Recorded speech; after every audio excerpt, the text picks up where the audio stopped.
The Black Garden by Dark Law. In the heart of night where shadows dance, there blooms a garden, rich and vast, a place where love and truth entwine, entangled roots and vines divine. Beneath the moon's soft silver light lies hidden paths to endless night. Here whispers echo, raw and deep, of love once lost and secrets keep. In every petal, stories bloom of passion's fire and tender doom. The thorns may pierce, the darkness calls, yet in this garden no one falls. For in the shadows truth is found, in whispers soft, yet so profound. The black garden, where hearts are bared, a place where souls are deeply shared. In the deep dark soil of night lies seeds of hope, of wrongs made right. Here in this garden, lovers learn that from the ashes they can burn. With every step the light may fade, yet in this place foundations laid. The black garden where love takes root in soil rich with life's pursuit. Through storms and winds, the petals cling, and in the darkness, hearts will sing. For here in shadows, truth does start, the black garden where we find our heart. Good afternoon, and welcome to the Creative Dominion podcast with their host, Dark Law, and welcome to episode 16 of the wonderful Black Garden series releasing in September of 2024. We have a very special guest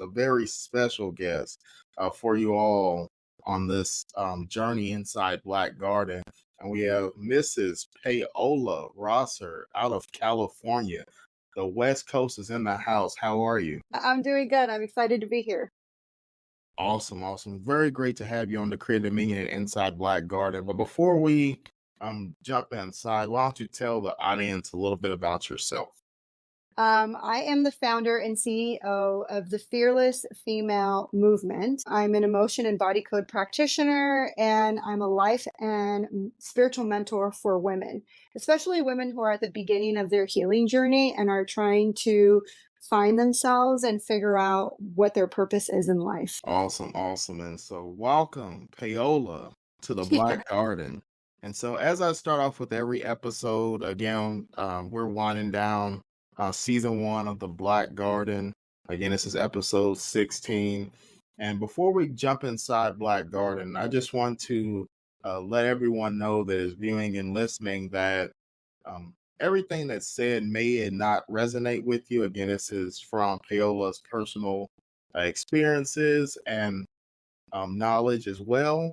And so I just encourage everyone listening, all the audience and all the exalted of the Creative Dominion to take just one thing that resonates with you here today and be able to apply it daily to your life to, again, become the best version of yourself and to always, as I always say, decree the dominion of your own mind.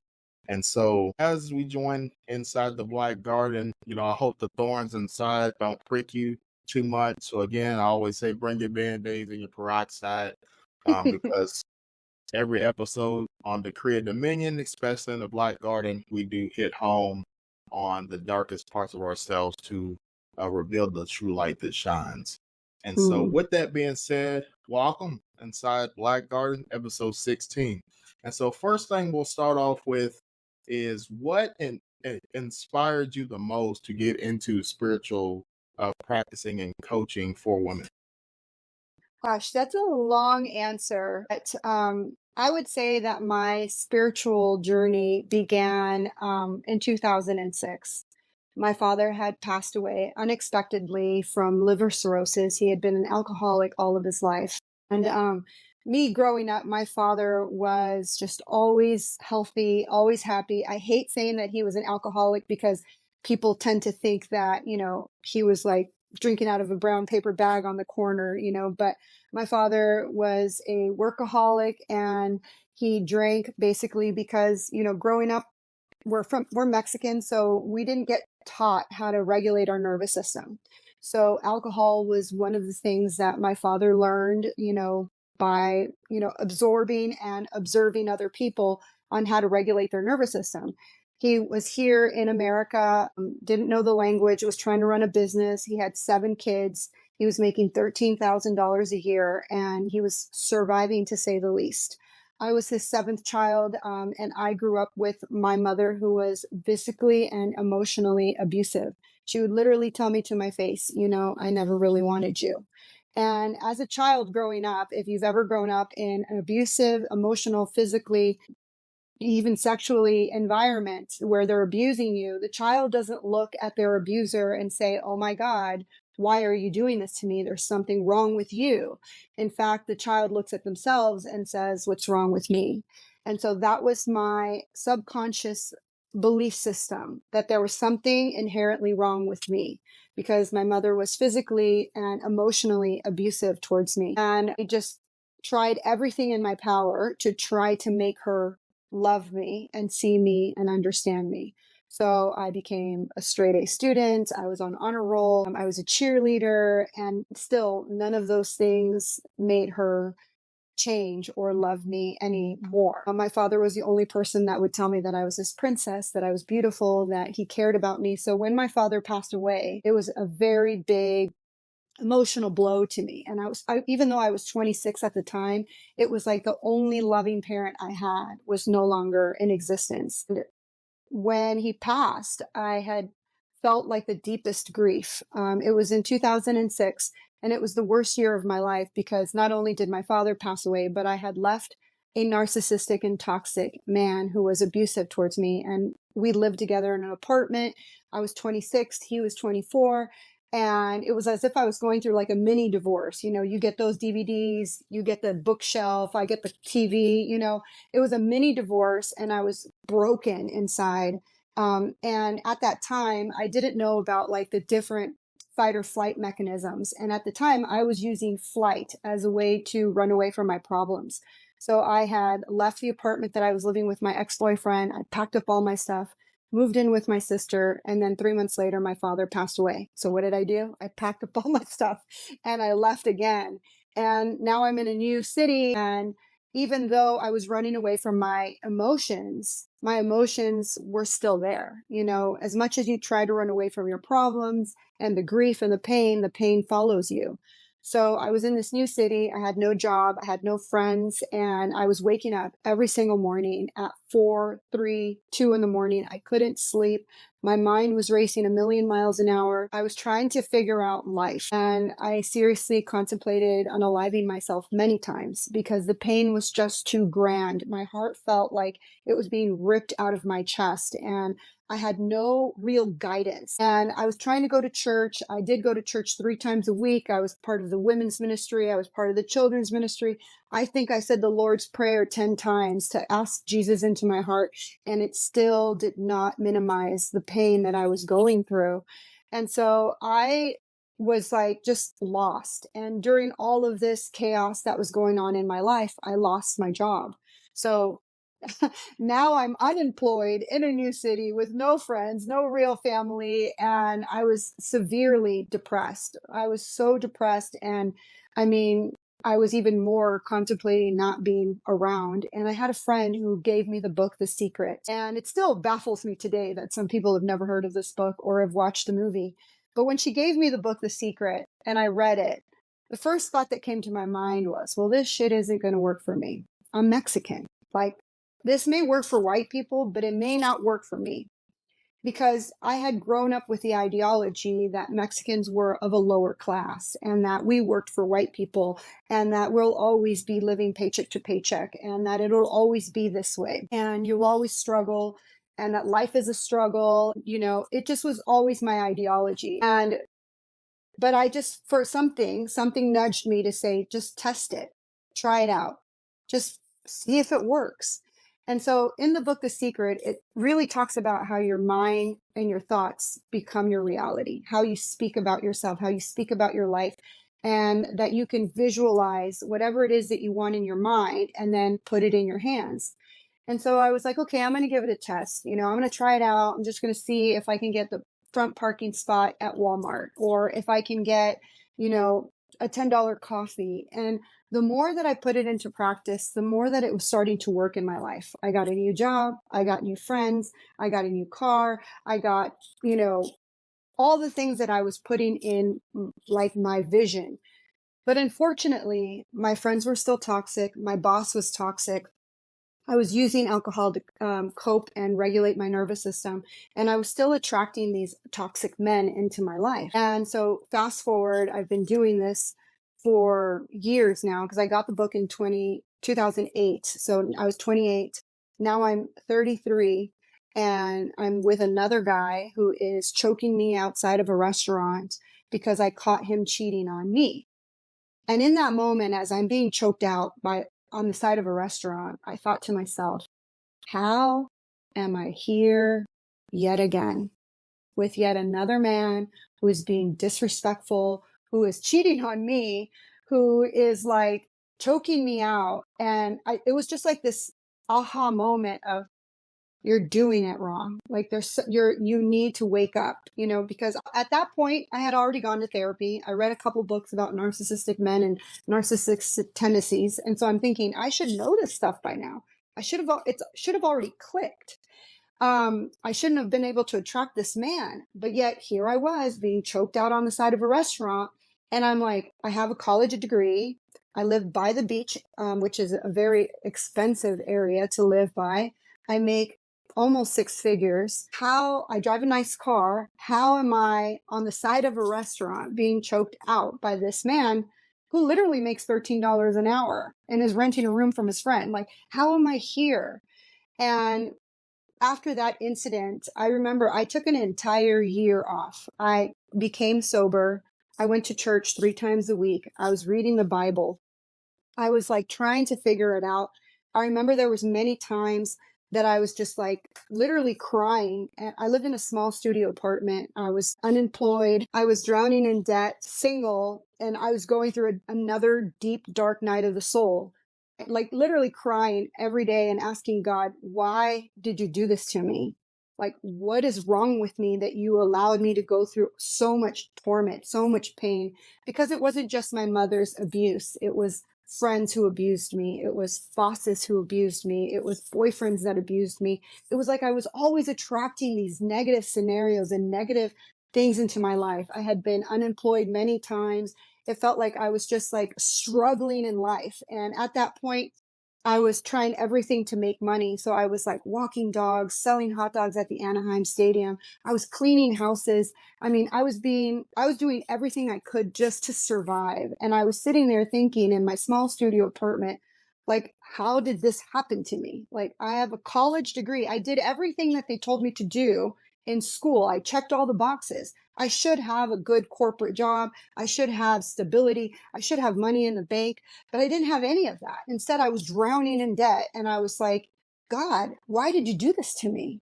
And I was seriously like yelling and cussing at God. And I was like, how could you do this to me? And that night, I took a lot of NyQuil. I wouldn't say that I was trying to unalive myself, but I really was trying to sleep the day away because I was unemployed. And I was like, if I wake up, then I have to spend money. I either have to put gas in the car, put food on the table, or do something. And I just didn't have the energy to go out there and do something so that I could make money, so that I could survive. And I just wanted to sleep the day away. But that night, I had the most incredible dream. And I love that you said earlier, like, be open-minded and whether you believe this or not. And it took me years to actually really solidify that this was an event and that it wasn't a dream. That night, when I had the NyQuil hit, I lived in a studio apartment, so my bed was facing the front door of my apartment. Because if you've ever been to a studio apartment, it's basically like a hotel room. You open the door and there's everything. And my bed was facing the door. And that night, my door opened and a billowing white light came through the door. And as I was trying to adjust my eyes, my father walked in. My father had passed years, in the past, walked in perfect health and perfect condition. And I jumped off my bed and I raced to him. And in Spanish, I said, Papi, quiero ir contigo, which means, Dad, I want to go home with you. And my dad said, it's not your time. It's not your time. And I was like, but I can't do this anymore. It's too painful to be here. I can't figure it out. I can't do this life. And my dad hugged me tighter, whispered in my ear and said, it's gonna get better. And I remember waking up I was catching my breath as I woke up, as if I did sort of lose my breath.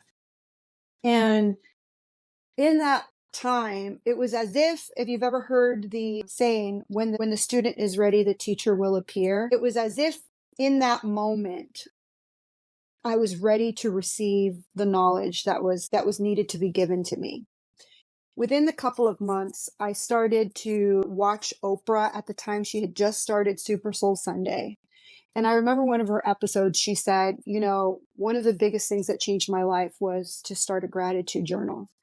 And I was like, I have nothing to be grateful for. I am unemployed. I'm broke. I'm, living in a small studio apartment. I drive a shitty Honda Civic that the bumper literally scrapes the ground as I drive. I have no money for food, no money for gas. I'm single. Like, I have nothing to be grateful for. And she just kept talking about how she amplified her life by doing a gratitude journal. And so that night, I remember I had gotten a free journal from AAA. I had gone to some open air market, and they were giving away free journals from the automobile thing, whatever. And I grabbed that journal, and I was sitting on my bed, and I remember I wanted to write things that I was grateful for, but I was so mad at my life and what it had become. At that age, I was 33 years old and still hadn't nothing together. And I threw the journal across the room, and I was so mad again at God. Like, why? I literally have nothing to be grateful for. And as I cried there, it was like I got this download, like, you have so much to be grateful for. So I picked up the journal and I just started with the basics. I am grateful that I have a roof over my head, that I have a bed to sleep on, that both my legs work, that both my hands work, that my arms work, that I can see, that I can talk, that I speak English, that I'm in America. I just started writing these little things down. And it was the most revolutionary thing that has ever happened to me. And it's still my number one thing I tell all my clients to do as a coach is start with a gratitude journal.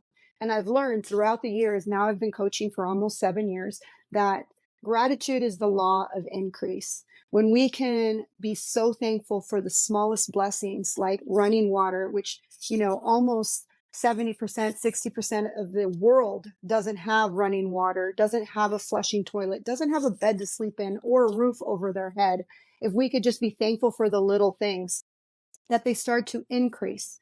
And so I started with that. I started with a gratitude journal. And within months, I got a new job. I paid off my credit card debt. I got a new apartment with an actual kitchen. For 5 years, I had been cooking in that small studio apartment on a hot plate where only one side of the hot plate worked. So I was so excited to finally have an oven that had 4 ranges, and I had an oven that actually could cook a cake and stuff. I was so excited to have a brand new apartment. And then just when I thought things were amazing in life, they got even better, where I literally say that I manifested my husband because I started to make lists of what I wanted in my future partner. And I started to really concentrate on that list. I wrote the list, I put it under my pillow, I made room on my bed for my fake husband. When I would drive my car, I would talk to the empty seat and say, oh my gosh, wasn't that just the most amazing barbecue? And wasn't my sister so funny? Did you like her tacos? I loved her tacos. I pretended as if I had a husband. When I would wash the dishes, I would be like, oh, thank you for drying that dish. I literally acted as if I already had a husband. And in December of 2015, my husband asked me out on a date. My now husband asked me out on a date. And I was shocked because I hadn't gone out on a date in over a year and a half. And the first time I'd ever been asked out in person rather than on a DM or an email. And he completely changed my life. Like, he was a very successful man. And he was like, you don't have to work anymore. I'll take care of you, which was everything a woman wants to hear. But I've been working since I was 14 and a half. So after 2.5 weeks, I was like, okay, I'm bored. I need to do something. And what came into my life was I wanted to coach because I was living this amazing life because I figured out the formula that our brain is a supercomputer. And the program that it's running are our thoughts and our words that come out of our mouth. And we're never taught this in school. So all of my life, the thoughts and the words that were coming out of my mouth were, there's something inherently wrong with me. I am not good enough. I am unlovable. No one understands me. I don't belong. And so that was the program that was running in my mind. And so these things that I was saying and thinking all the time was creating my reality, which was why I was broke, unemployed, single, living in a small studio apartment. When I changed that program and I started to implement affirmations and mantras and started to do gratitude journal and started to do vision boards and started to speak life into myself versus putting myself down and carrying a lot of shame and guilt and fear and anxiety, my life started to completely change. I manifested and attracted people, different people into my life, which my husband always says, like, I don't know, there was something about you that you were like a glowing light, like a moth to a flame. I had to talk to you. I had to speak to you. I had to ask you out. And my husband and I have, ever since we've been married, I have two multiple $1 million homes. I've had a Range Rover in my driveway. I now have a Mercedes in my driveway. I've been to places like Bora Bora. I've been to Australia. I've been to Tahiti. I've been to all the places, flown first class, sometimes private. I have had the most incredible life. And I still to this day can't, like, when even now, as I'm trying to manifest, because obviously my life isn't over, I do these meditations where it's like, picture the life you've always wanted. And I'm like, I am living the life I've always wanted. Like, I'm literally living the life I've always wanted. I have the love of my life. I have two amazing stepsons. Again, I'm doing the work that I've always wanted to do. And so now my biggest thing that I want to teach people is that there's nothing different between me or you. It's just the words that we say and the thoughts that we think. And I always tell people, compare yourself to someone like Kim Kardashian or, Oprah or Steve Harvey, or anybody. Like, do you think they're talking about themselves in the negative? Do you think they're saying, I'm such a loser, I'll never get by? Everybody, they're thinking positive thoughts all the time. I mean, probably not as much as we do, and so it's just all a matter of what are you programming your brain to believe. And that's the power of our subconscious mind, is that you could reprogram it. Just like when I think about my life, like the toxic men that I was with, and they were abusive, and they told me all the time, you're ugly, you're fat, I never want to be with you, I'm going to cheat on you. When they programmed that into my brain, I really, really thought low of myself. I went through a really, really dark nights of the soul where I questioned my beauty, my standard, my intelligence, my weight. If they could do that for you in the negative, imagine what you could do for yourself in the positive. So just like when someone can abuse you and tell you something negative to the point where you really believe it and you make it your reality, why not do it for the opposite? Why not do it opposite and say, let's just change all the negative statements that everyone has ever told you and let's make them a positive statement.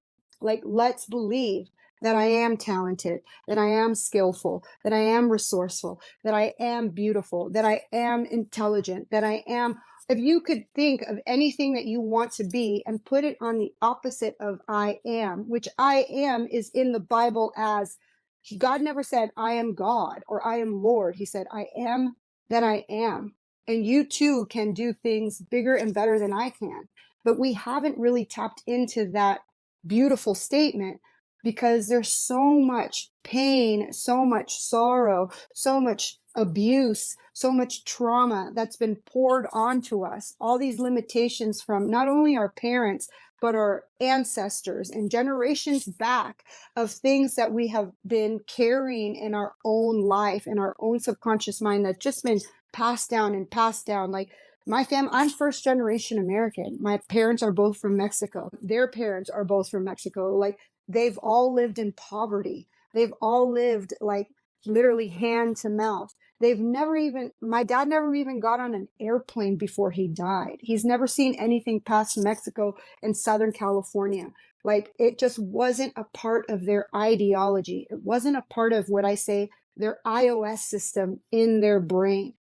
So you have the power to change the iOS system in your brain. You have the power to implement whatever it is that you want to do, be, or have just by switching the program that is running your brain.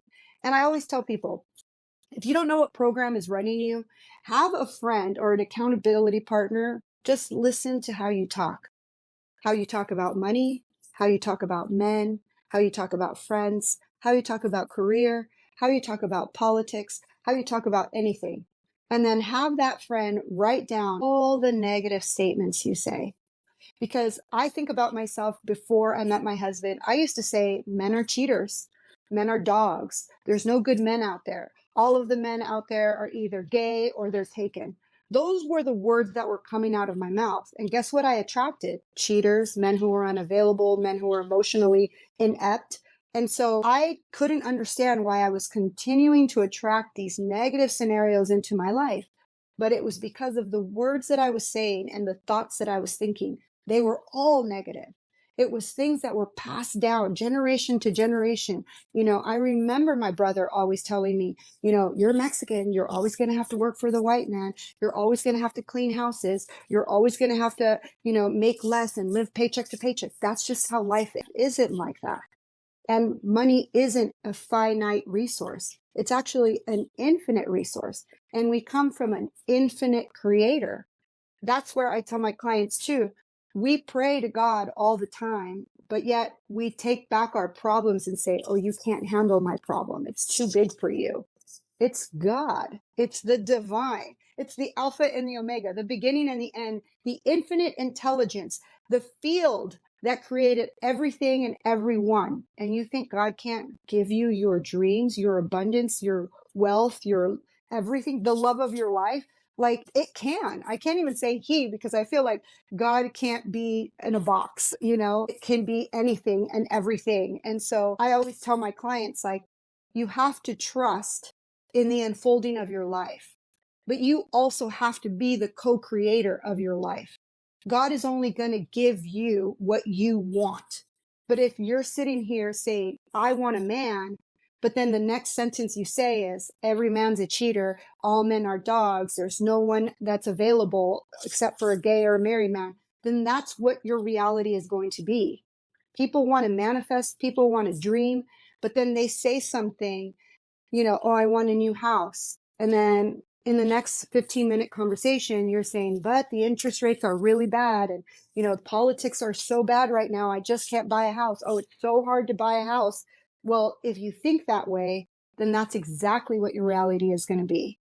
But if you change the things that you say, just try it. And I tell my people, if you don't want to believe in me, if you think that what I'm saying is woo woo or too spiritual or far left or new age, then I tell people, do what I did, because I too was a skeptic. Like I'm telling you, when I first got the book, The Secret, I was like, this shit ain't going to work for me. I'm Mexican. We don't ever win in society. So I tested it. So if you're listening to this, just like he said earlier in the intro, be open-minded. If everything in your life right now is not where you want it to be, your career is not where you want it to be, you're not in love with a man that loves you back and you're in a safe and healthy relationship, you're not living in the house of your dreams, you're not driving the car of your dreams, you don't have the money in your bank account, then what do you have to lose? Try this. Put it into play. Get yourself a journal, number one, and start writing 5 to 10 things that you're grateful for every single day. And if you say that you have nothing to be grateful for, if both your hands work, if you have hands, that's one thing that you should be grateful for. If you could see from both eyes, that's one thing that you can be grateful for. If you have food in the refrigerator, gas in your car, if you have a car, if you have electricity, if you have running water, these are all things that you could be grateful for. And just start there. And every single day, you're going to be amazed at the new things you're going to be able to write down. I'm grateful for that I got a free coffee today. I'm grateful for this person who introduced me to someone who's going to get me a job. I'm grateful for that $20 I found on the floor. You're going to see how things are going to start coming into your life. So test that out. And the other thing is really start testing out how you can change the words and the thoughts that you think on a daily basis. And if you can, just write down 3 things that you could say about yourself. So, for example, you could say, I am skilled, I am resourceful, I am gifted, or I am abundant, I am rich, money loves me, whatever it is. Find 3 statements that you want to change in your life. and then just say them every single day for 90 days and see how different your life changes. Seriously, it is the most magical thing that you can do. And when I say magical, it's like people think it's like witchcraft. It's not. It's this powerful gift that God gave us.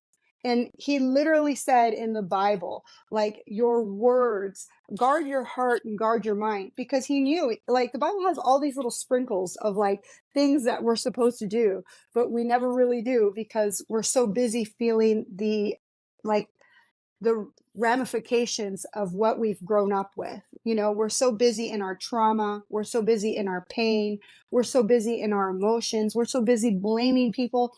I blamed my mom for my pain for 20 years. For 20 years, I was like, I could have been a better person if I had a better mom.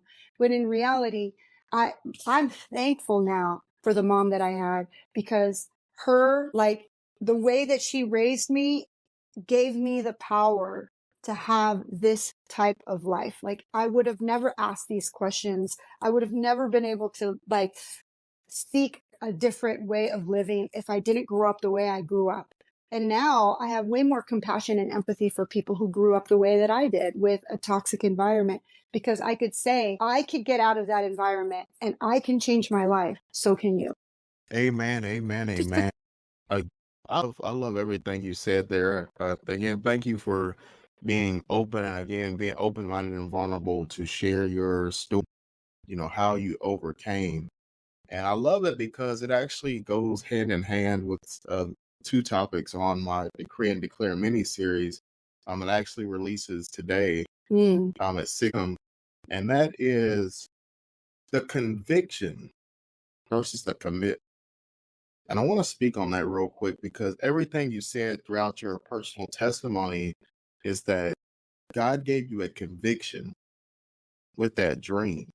He showed you a conviction, and you remain committed to the conviction. The daily affirmations, what to say yourself. I always tell people, actually, right now, I want to encourage and challenge everybody listening to this podcast right now. Look in the mirror and close your eyes. I know it sounds weird. Look in the mirror and close your eyes, but look in the mirror, close your eyes. Say those 3 statements that she mentioned earlier. Say those 3 statements out loud while you're looking in the mirror with your eyes closed, and then open your eyes. And when you open your eyes, you're going to see the only person standing in the way of you reaching those 3 things. Yeah. And so you have to remain convicted. And once you get that conviction, you have to be committed to becoming, again, like I said at the beginning of joining the Black Garden inside, decree the dominion of your own mind and become the best version of yourself. The Bible Yes. also says we should be lending and not borrowing, and to leave an inheritance for your children's children. And a lot of us leave negativity, bills, and disease for our children's children. And so you have to, Yeah. again, like she said, is manifest your life. It's nobody. I want to let everybody know you owe it to yourself. Why not you? Are Yeah. those people, like she mentioned, like your Oprahs, your Kim Kardashians, your Jay-Z's, Mark Zuckerberg, etc.? You have to ask yourself when you look in the mirror and say, are they really better than me, or do I just think they're better than me? And you have to be able to understand that, and understanding in you live the life that you want to lead and that you want to live. Again, like she said, is you are the co-creator of your own legacy. Yes. And I always tell my clients too, take the time to really do the research, because that's one of the biggest things about my life, is that I've always been a researcher at heart. And still to this day, I'm always honing my craft. I'm always learning from thought leaders. I'm always going to conferences. Like, I've learned from the best of the best. I've gone to see Tony Robbins live, Oprah live, Jack Canfield live, Esther Hicks live, Gabrielle Bernstein live. I learned from the best of the best. And I read a ton of books. I'm constantly reading, books and feeding my brain. And at the time, I was not doing that. When I was broke, I was watching reality TV and listening to music. And now in my car, I rarely have the radio on. I'm always listening to an audible book. Either I'm listening to an audible book or watching a YouTube video. But your brain, again, is the supercomputer. It's the only thing, just think about this. It's the only thing no one can ever read your thoughts. No one. No one has the power to control your thoughts. Absolutely no one. And I always tell myself, I'm either going to create heaven or hell on earth.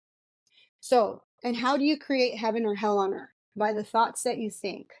So if you're thinking negative thoughts, and I know because I've done this to myself multiple times, where you could think the worst of the worst thoughts, where, oh my gosh, I'm in this dark alley, someone's going to attack me and I'm going to get murdered. Or you could think the best thoughts. I'm going to meet the most amazing, incredible people, and they're going to connect me to this person. My life is going to change, and either, my career is going to soar. You can think both thoughts. And so what are you creating every single day? This is why God said, I'm giving you the choice, the freedom of choice. And you could either choose heaven or hell. And our job here as humans is to create heaven on earth. And how do you do that? By changing the way we think, by changing the way we speak, and by seeing the world as a place of infinite possibilities versus a limited prison. And so I always tell my clients too, like I think about, this is one of my favorite books to read, The Untethered Soul. And in the back of the book, towards the end of the book, he says, just imagine that God came down and asked you, oh my God, how do you love it here? What do you love about this place that I created for you, this beautiful earth? And you said, I hate it here. It's too dang hot. I'm always sweating. I hate it here. The bees are always in my face and I'm just tired of all the clouds and, and all you did was complain. Do you think that God is going to be like, I'm going to give this person more? No, because again, God doesn't give you more than you can handle and you're barely handling what you have. But now let's say God comes down to you. And even though you're in the shittiest part of your life, which I was broke, I was unemployed, I was living in a studio apartment, and God came down and I said, you know what? I love life. I'm thankful that I can see. I'm thankful that I can walk. I'm thankful for this roof over my head. I'm thankful for the bed that I sleep in. Then God's going to be like, wow, she's so grateful for the little things that I've already given her. I'm going to give her more. So that's the reason why I think gratitude is the law of increase. God is only going to give you more than you can handle. And if you're the things that you have now that you currently are handling and all you're doing is complaining and seeing the negative in it, then you're not going to get more. But if you start to be grateful for the things that you have, even though they're a little bit, they will start to increase. You will start to see more blessings in your life. You will start to see more light in your life. And so that's what I tell people. Think about what you're thinking about every single day. So when you are unaware of your thoughts and you're letting your thoughts take control and just running the program, and then also think, where did I come up with this idea? Was it my own idea?